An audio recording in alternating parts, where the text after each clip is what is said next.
आज के शो में देखिए, फौजी ने इजरायली दूतावास के बाहर अपनी जान ली, अमेरिका में बवाल, राष्ट्रपति जो बाइडेन का क्या होगा, और जापान में बच्चों की पैदाइश लगातार 8वें साल घटी। अगले 45 बरस में 1/3 आबादी कम होगी।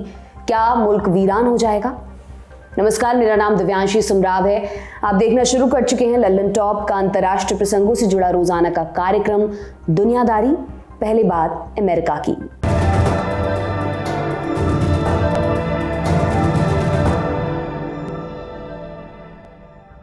तारीख 25 फरवरी 2024, जगह वॉशिंगटन डीसी स्थित इजरायली दूतावास। 25 बरस का एक नौजवान दूतावास के दरवाजे पर खड़ा हुआ। उसने फौजी वर्दी पहनी हुई थी, हाथ में कनस्तर था और चेहरे पर ठोसपन। वहां मौजूद लोगों को लगा कोई ड्रिल होने वाली है। वे अपने आप को ड्रिल का हिस्सा मानकर सतर्क दिखने की कोशिश करने लगे। इतनी देर में गजब हो गया।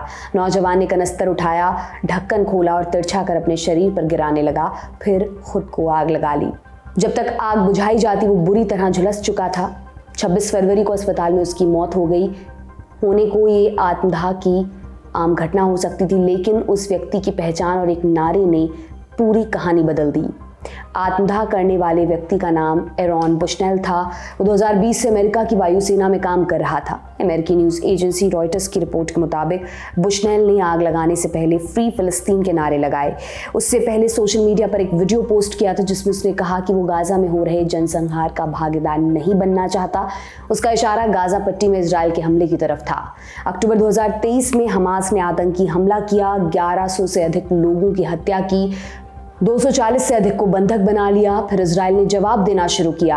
गाजा की हेल्थ मिनिस्ट्री के मुताबिक इजराइल की कार्रवाई में लगभग 30,000 लोग मारे जा चुके हैं। लगभग 20 लाख लोग भुखमरी की स्थिति में हैं। जंग से पहले गाजा पट्टी की कुल आबादी 23 लाख थी। इससे आप जमीनी हकीकत का अंदाजा लगा सकते हैं। अब इजराइल गाजा पट्टी के अंतिम बचे शहर रफा पर हमले की तैयारी कर रहा है। ये सुदूर दक्षिण में बसा हुआ है। फिलहाल यहाँ 15 लाख लोगों ने शरण ले रखी है। इजराइल का दावा, हमास ने बचे हुए बंधकों को रफा में छिपाया है। अगर उन्हें नहीं छोड़ा गया तो तबाही तय है। ये स्थिति आम लोगों के लिए बेहद भयावह होगी। इसी आधार पर दुनिया भर के देश और मानवाधिकार संगठन इजराइल का विरोध कर रहे हैं। विरोध अमेरिका भी कर रहा है, मगर उसका विरोध दिखावे मात्र को है। यूएन सिक्योरिटी काउंसिल में जब भी संघर्ष विराम का प्रस्ताव लाया जाता है, अमेरिका उस पर वीटो कर देता है। वो इजराइल को लगातार हथियार बेच रहा है और पैसों से सबसे ज्यादा मदद भी की है। इसी वजह से अमेरिका पर आरोप लगते हैं कि गाजा में चल रही बर्बादी में उसकी भी बराबर की भागीदारी है। इसके खिलाफ अमेरिका में लंबे समय से प्रोटेस्ट चल रहा है, लेकिन अभी तक आत्मदाह जैसा अप्रत्याशित कदम किसी ने नहीं उठाया था। क्योंकि बुशनेल एक्टिव ड्यूटी सोल्जर था और उसने इजरायली दूतावास के सामने फ्री फिलिस्तीन का नारा लगाते हुए अपनी जान ली, इसलिए इस घटना का अमेरिका की लोकल पॉलिटिक्स पर बड़ा असर पड़ सकता है। इसी वजह से अमेरिका में राष्ट्रपति चुनाव होने हैं। इसमें जो बाइडेन और डोनाल्ड ट्रंप की भिड़ंत तय मानी जा रही है। 27 फरवरी को दोनों ने मिशिगन स्टेट का प्राइमरी इलेक्शन जीत लिया, लेकिन डेमोक्रेटिक पार्टी के हजारों को वोटर्स ने बाइडेन को नकार दिया। उन्होंने अनकमिटेड का ऑप्शन चुना, यानी बाइडेन को राष्ट्रपति के तौर पर देखना नहीं चाहते। उनकी नाराजगी बाइडेन की इजराइल पॉलिसी से है। ये नवंबर 2024 में होने वाले फाइनल इलेक्शन में बाइडेन पर भारी पड़ सकता है। दरअसल मिशिगन को स्विंग स्टेट माना जाता है। स्विंग स्टेट माने कोई पार्टी एक तरफा जीत का दावा नहीं कर सकती है। यहाँ अरब मूल के लोगों की बड़ी संख्या है। 2020 के चुनाव में उन्होंने बाइडेन को सपोर्ट किया था, जिसकी वजह से बाइडेन 2.8% वोट से जीतने में कामयाब रहे थे। आने वाले 5 मार्च को 16 राज्यों में प्राइमरी इलेक्शन होने वाला है। अगर मिशिगन वाला ट्रेंड और बुशनेल की मौत के बाद उभरा सेंटिमेंट बरकरार रहा तो बाइडेन को अपनी इजराइल पॉलिसी पर विचार करना पड़ सकता है। अमेरिका के चैप्टर को यही विराम देते हैं। अब चलते हैं जापान, जहां घटते जनदर ने मुल्क की नियति पर खतरे की तलवार लटका दी है। ये जनवरी 2023 की बात है। जापान में सरकार एक योजना लेकर आती है। सरकार बढ़ती शहरी आबादी को कंट्रोल करना चाहती थी। इरादा ये कि शहर से लोगों को गांव की तरफ भेजा जाए। सरकार ने कहा, अगर राजधानी टोक्यो में रहने वाला कोई परिवार गांव की तरफ जाता है तो प्रति संतान लगभग 5.5 लाख रुपए दिए जाएंगे। सरकार को ये योजना क्यों लानी पड़ी थी? क्योंकि जापान के गांव लगातार वीरान हो रहे थे। दरअसल जैसे जैसे मुल्क विकसित हुआ, ज्यादातर लोग शहरों में बसने लगे। इसके चलते गांव खाली होते गए। इसका एक और दुष्परिणाम दिख रहा था, शहरी आबादी बच्चा पैदा करने से बचने लगी। इसकी अलग अलग वजहें थी, मसलन कॉस्ट ऑफ लिविंग में बढ़ोतरी, फास्ट लाइफस्टाइल, अनिश्चित भविष्य आदि। इसके चलते जन्म दर घट रहा था, बुजुर्गों की संख्या लगातार बढ़ रही थी मगर उनकी जगह नए बच्चे नहीं आ रहे थे। इसके चलते आबादी का असंतुलन हो रहा था। सरकार को लगा कि अगर लोग गांव में बसने लगे तो ये असंतुलन थोड़ा कम हो सकता है, इसलिए गांव लौटने के बदले पैसे देने का प्लान लाया गया था। हालांकि ये समस्या जापान तक सीमित नहीं है, साउथ कोरिया और चीन जैसे देश भी घटते जन्म दर और बढ़ती बुजुर्ग आबादी से परेशान चल रहे हैं।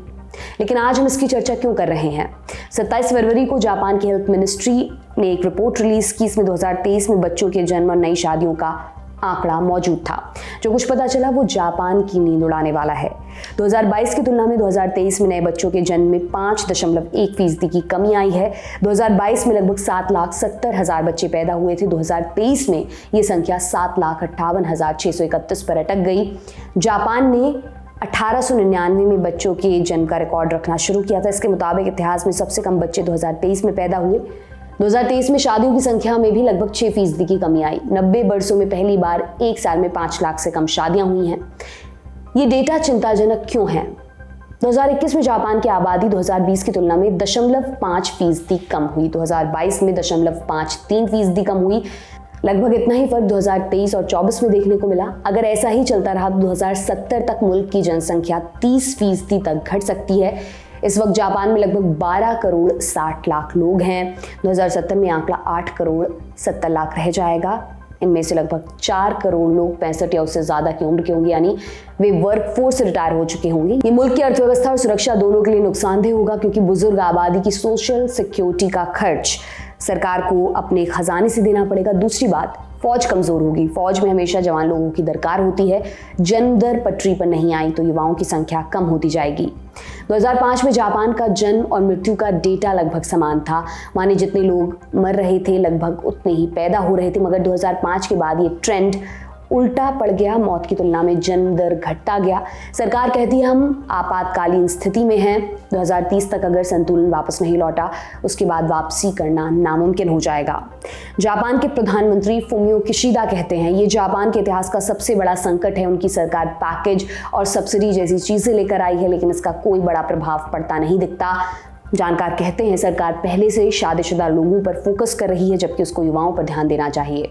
ऐसे युवाओं पर जो अलग अलग वजहों से शादी के बंधन में नहीं बंधना चाहते। वजहें क्या हैं? नंबर 1, आज़ादी की चाह। जापान में 50 के ऊपर के अविवाहित लोगों की संख्या कुल आबादी का 16% है। एक सर्वे के मुताबिक 41% पुरुषों ने कहा कि वे आज़ादी चाहते हैं, इसलिए शादी नहीं करना चाहते। नंबर 2, आर्थिक अनिश्चितता। जापान के बारे में बात कहना आश्चर्यजनक लग सकता है। जहां अर्थव्यवस्था ठीक ठाक चल रही हो, जहां बेरोजगारी दर 3% से नीचे हो, लेकिन ये एक अलहदा किस्म का सच है। अमेरिका की प्रख्यात टेम्पल यूनिवर्सिटी के प्रोफेसर जेफ किंगस्टन कहते हैं दूसरे वर्ल्ड वॉर के बाद जापानी लोगों के पास नियमित रोजगार था। पुरुषों को अपने करियर की शुरुआत में अच्छी नौकरियां मिल जाती थी और ये नौकरियां उनके रिटायर होने तक रहती थी। अब जापान में 40% नौकरियां अनियमित हैं। उनकी नौकरियां स्थिर नहीं हैं, लेकिन उनको सरकारी आंकड़ों में नियमित नौकरियों के रूप में गिना जाता है। किंगस्टन के मुताबिक 1995 से 2008 तक जापान में नियमित नौकरी करने वालों की संख्या 38 लाख तक घटी है, जबकि अनियमित नौकरी करने वालों की संख्या 76 लाख तक बढ़ी है। जापान में पुरुषों पर परिवार संभालने का जिम्मा होता है। जब लोगों के पास परमानेंट जॉब नहीं रहेगी तो वो शादी करने से कतराते हैं। टोक्यो इंस्टीट्यूट ऑफ टेक्नोलॉजी के प्रोफेसर रयोसुके निशिदा जापान में बेरोजगार युवाओं पर लिखते रहते हैं। वे कहते हैं अगर महिला और पुरुष दोनों के पास अनियमित नौकरी है और दोनों शादी करना चाहते हैं तो उनके माता पिता ही शादी के लिए मना कर देंगे। जापान में पोसे नाम का एक गैर लाभकारी संगठन है जो बेरोजगारी के मुद्दे पर काम करता है। उसके एक सर्वे के मुताबिक जापान में अनियमित नौकरी पेशा व्यक्ति हर महीने लगभग 1.5 लाख रुपए कमाता है, लेकिन इसका अधिकांश हिस्सा अपने बिल्स भरने और कॉलेज लोन चुकाने में चला जाता है।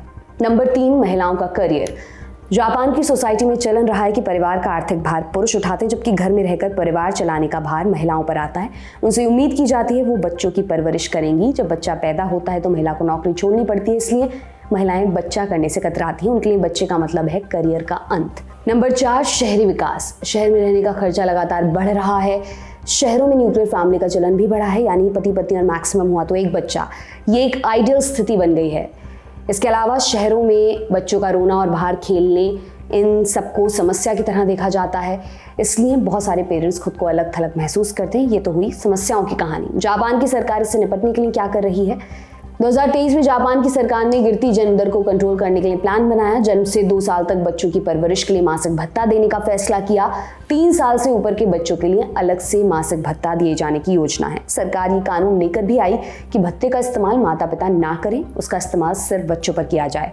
सरकार बच्चों के लिए फ्री नर्सरी स्कूल बना रही है। 2023 में महज 14% पुरुषों ने पैटर्निटी लीव ली। सरकार 2025 तक इसको 30% तक लेकर जाना चाहती है, ताकि बच्चों की परवरिश का भार सिर्फ महिलाओं पर ना आए। ये तो हुई जापान की बात, पर समस्या वहीं तक सीमित नहीं है। एशिया के और भी देश इससे जूझ रहे हैं। चीन और साउथ कोरिया सबसे बड़ा उदाहरण बनकर उभरे हैं। पहले चीन की बात। 2023 में चीन का बर्थ रेट 2022 की तुलना में 0.15% कम हुआ है। 2021 में लगभग 60 सालों बाद पहली बार चीन की आबादी घटने की खबर आई थी। इसका असर ये हुआ कि चीन में अब बुजुर्ग आबादी बढ़ती जा रही है। चीन के पॉपुलेशन क्राइसिस की वजह क्या है? पहला है वन चाइल्ड पॉलिसी। 1978 तक चीन की आबादी 95 करोड़ के पार पहुंच गई थी। बढ़ती जनसंख्या के चलते संसाधनों की कमी का सवाल पैदा हुआ। ऐसे में तय किया गया कि देश में बर्थ रेट कंट्रोल किया जाए। सरकार ने कहा शादीशुदा जोड़ों को सिर्फ एक बच्चा पैदा करना चाहिए, लेकिन अब तक इसमें कोई जोर जबरदस्ती नहीं थी। सरकार एक बच्चा पैदा करने वाले जोड़ों को इनाम के तौर पर राशन या प्रमाण पत्र देती, लेकिन तब भी ये समस्या सुलझी नहीं। 1980 में वन चाइल्ड पॉलिसी को अनिवार्य बना दिया गया। उसके बाद ही सरकार की नीति का हिस्सा बन गया, लेकिन समय बीतने के साथ ये समाधान खुद ही एक समस्या बन गई। चीन में बर्थ रेट कम होने लगा और डेथ रेट बढ़ने लगा, माने हर साल ज्यादा लोग मरते और कम बच्चे पैदा होते। ऐसे में चीन में भी बुजुर्ग लोगों की संख्या बढ़ने लगी। फिर 2015 में चीन को वन चाइल्ड पॉलिसी खत्म करनी पड़ी, लेकिन तब तक तीर कमान से निकल चुका था। चीन में जनसंख्या का अनुपात खराब हो चुका था। कम बच्चे पैदा होने की वजह से चीन में बूढ़ों की संख्या बढ़ी और युवाओं की संख्या घट गई। दूसरी वजह है पुरुष प्रधान समाज। जापान की तरह चीन भी एक पुरुष प्रधान समाज है। यहाँ भी परिवार को पालने की जिम्मेदारी पुरुष पर होती है। ऐसे में जब सिर्फ एक बच्चे पैदा करने की बात आई तो वहाँ लड़कियों की पैदा होते ही हत्या की जाने लगी। इससे लिंग अनुपात बिगड़ गया। चीन में ज्यादा पुरुष हो गए।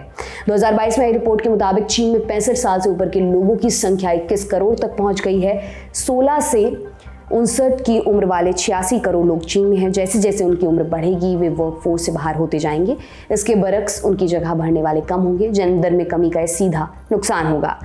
अब साउथ कोरिया की कहानी भी जान लेते हैं। साउथ कोरिया में बर्थ रेट दुनिया में सबसे कम है, माने यहाँ महिलाएं सबसे कम बच्चे पैदा करती हैं।